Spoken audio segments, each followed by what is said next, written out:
नमस्कार दोस्तों, स्वागत है आपका आपके अपने यूट्यूब चैनल अमन प्लेयर जीके जिसमें। तो जैसा कि फ्रेंड्स, आज है आपका 7 मार्च और 7 मार्च को आपका आरपीएफ कांस्टेबल का एग्ज़ाम था, जो कि थर्ड शिफ्ट का भी एग्ज़ाम समाप्त हो गया है।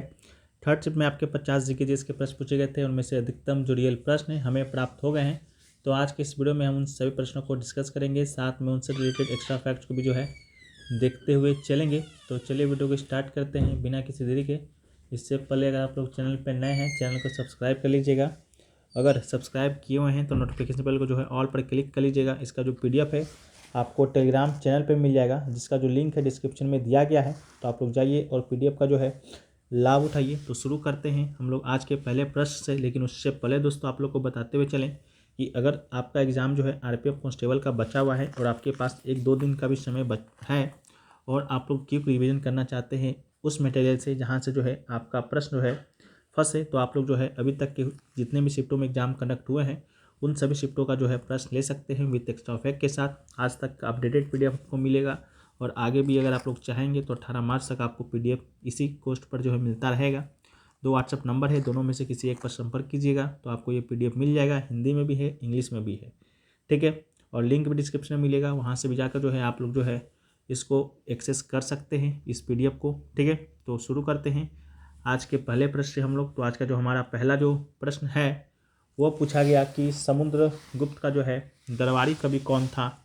तो समुद्रगुप्त के दरबारी कवि की जब हम लोग बात करते हैं तो इसका राइट आंसर आपका हरिसेन होगा। हरिसेन समुद्रगुप्त का मंत्री था और साथ में जो है आपका दरबारी कवि भी था। और हरिसेन के द्वारा रचित प्रयाग प्रशस्ति से समुद्रगुप्त के राज्यारोहण, विजय, साम्राज्य विस्तार के संबंध में जो है सटीक जानकारी प्राप्त होती है।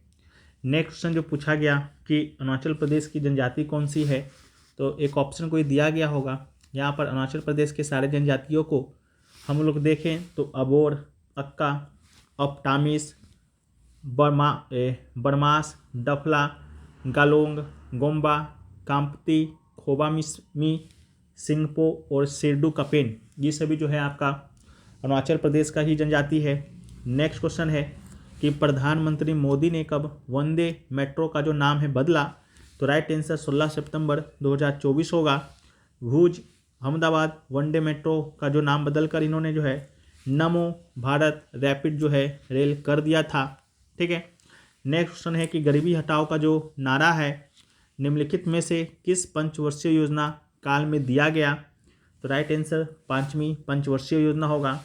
5वीं पंचवर्षीय योजना जो है गरीबी उन्मूलन, गरीबी हटाओ, रोजगार, न्याय पर केंद्रित था। अवधि जो है 1974 से 1978 तक था और इस योजना में जो है कृषि क्षेत्र पर सबसे अधिक ध्यान दिया गया।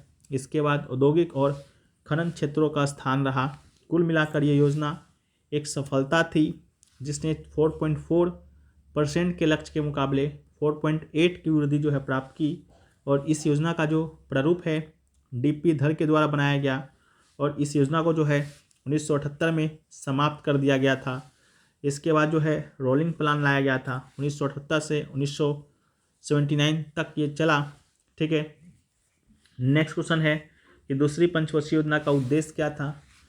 दूसरी पंचवर्षीय योजना से आपका 2 क्वेश्चन देखने को मिला। एक तो मिला कि आपका इसका उद्देश्य क्या था और दूसरा क्वेश्चन जो मिला वो मिला कि इसका जो है समय काल कितना था, ठीक है। तो समय काल आपका 1956 से 1961 तक था। और उद्देश्य की बात करेंगे तो औद्योगिक क्षेत्र पे जोर देना जो है इसका उद्देश्य था। तो मुख्य रूप से भारी उद्योगों पर बहुत ध्यान दिया गया। पहली पंचवर्षीय योजना के विपरीत जो मुख्य रूप से कृषि पर केंद्रित थी, दूसरी योजना ने घरेलू औद्योगिक उत्पादन को प्रोत्साहित किया, विशेष रूप से सार्वजनिक क्षेत्र के विकास में ध्यान दिया। यह योजना महालनोबिस मॉडल पर आधारित था, जो 1953 में भारतीय सांख्यिकीविद प्रशांत चंद्र महालनोबिस के द्वारा बनाया गया। आर्थिक विकास की एक रूपरेखा थी। दीर्घकालिक आर्थिक विकास को बढ़ावा देने के लिए उत्पादक उद्योगों के बीच निवेश के सर्वोत्तम वितरण की पहचान करने की भी रणनीति बनाई गई। नेक्स्ट क्वेश्चन है कि भारत की जनगणना 2011 के अनुसार ग्रामीण क्षेत्रों में कौन सी प्रतिशत जनसंख्या रहती है। तो राइट आंसर 68.8% होगा। भारत की जनसंख्या का 2/3 या 833 करोड़ से अधिक लोग जो है ग्रामीण क्षेत्रों में निवास करती है। ग्रामीण शहरी क्षेत्रों की प्रतिशत की बात करेंगे तो 68.8% ग्रामीण में और शहरी में 31.2%। इसके अलावा शहरी क्षेत्रों की तुलना में शहरी क्षेत्रों ने ग्रामीण क्षेत्रों की तुलना में 91.0 मिलियन से अधिक का योगदान दिया, जो 2001 और 11 के बीच 181.4 मिलियन लोगों की जो है कुल वृद्धि है। ठीक है, तो याद रखिएगा। बाकी नेक्स्ट क्वेश्चन पूछा गया कि which one is not related to DPSP। Option 73, 44, 82 और 86 दिया गया था, लेकिन DPSP तो आपका 36 से 51 तक में ही आता है, तो 73 भी तो DPSP से नहीं रिलेटेड है और 86 भी नहीं है। हो सकता है क्वेश्चन का स्वरूप कुछ अलग हो, कमेंट सेक्शन में बताइएगा जो भी लोग एग्जाम देकर आ रहे हैं। नेक्स्ट क्वेश्चन है कि 42वां संशोधन 1976 के द्वारा भारतीय संविधान की प्रस्तावना में कौन से 2 शब्द जोड़े गए थे। तो राइट आंसर समाजवादी और पंथ निरपेक्ष होगा। समाजवादी और पंथ निरपेक्ष 2 शब्द थे जो 1976 में 42वां संशोधन के द्वारा भारतीय संविधान की प्रस्तावना में जोड़ा गया। भारत का पहले का वितरण संप्रभु लोकतांत्रिक गणराज्य था। इसके बाद इसे संप्रभु समाजवादी धर्मनिरपेक्ष लोकतांत्रिक गणराज्य में बदल दिया गया और राष्ट्र की एकता को बदलकर राष्ट्र की एकता और अखंडता भी कर दिया गया था। सर्वोच्च न्यायालय संविधान का संरक्षक है, इस बात को भी याद रखिएगा।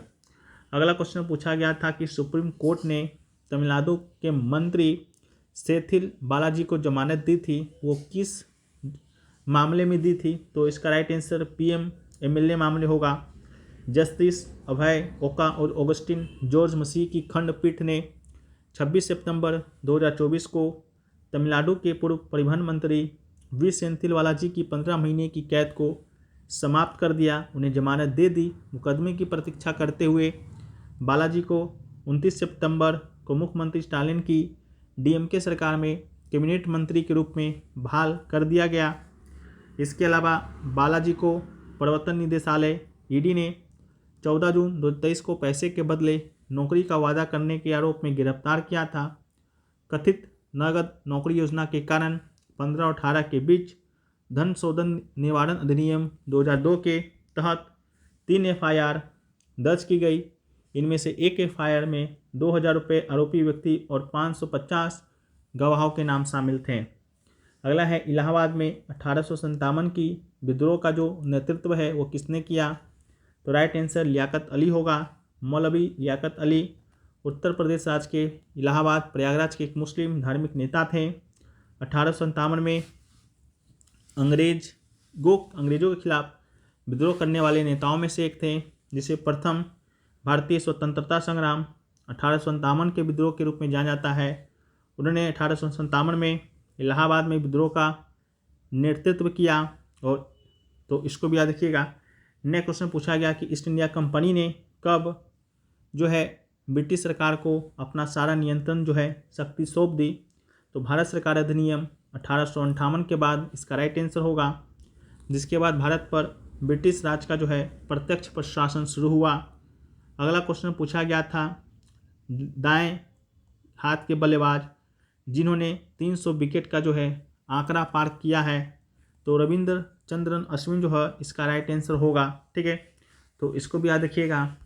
इसके अलावा जो है नेक्स्ट क्वेश्चन जो पूछा गया कि 42वें संशोधन के माध्यम से संविधान में कौन सा नया DPSP या राज्य का नीति निर्देशक सिद्धांत जोड़ा गया।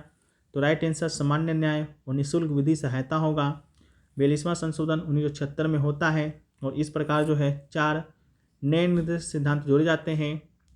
अनुच्छेद 39 बच्चों के स्वास्थ्य विकास के अवसरों को सुरक्षित करना। 39A सामान्य न्याय को बढ़ावा देना, गरीबों को निःशुल्क कानूनी सहायता प्रदान करना।